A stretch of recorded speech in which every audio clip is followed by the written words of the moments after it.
Welcome to our channel. Today we how to authenticate with Turo host payouts, beginner guide step by step clearly. To authenticate with Turo host payouts, start by logging into your Turo account. Navigate to your account settings by clicking on your profile icon in the top right corner. From the drop-down menu, select Account. Scroll down to find the Payout Preferences section. Click on Edit to begin setting up your payout method. You will be prompted to choose your preferred payout method. Turo offers options such as direct deposit or PayPal. Select the method that works best for you. If you choose direct deposit, enter your bank account details carefully. Make sure to include your account number and routing number. Double-check for accuracy to avoid any payment issues.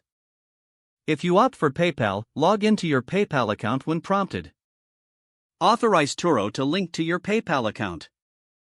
After your payment method is selected, save your changes. You may need to verify your identity for security purposes. Turo will guide you through the verification process. This may include providing a photo of your ID or a recent utility bill.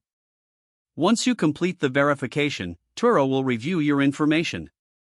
You will receive a confirmation email once your payouts are successfully set up.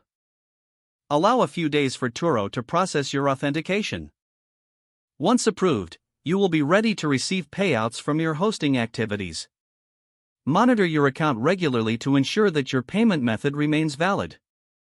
As a host, make sure to provide accurate and timely information to avoid delays. Now you can focus on your Turo hosting experience without worries about payouts. If the page does not load, refresh the browser or try again in a private or incognito window. Make sure you are using the correct email address, then retype it carefully to avoid small typos.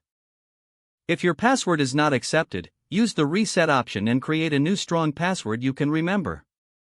Check your spam folder for verification or security emails, then complete any requested confirmation step. Enable two-factor authentication if available to improve account security and reduce unauthorized access risk. Don't forget to like this video and subscribe to our channel for more step-by-step tech guides.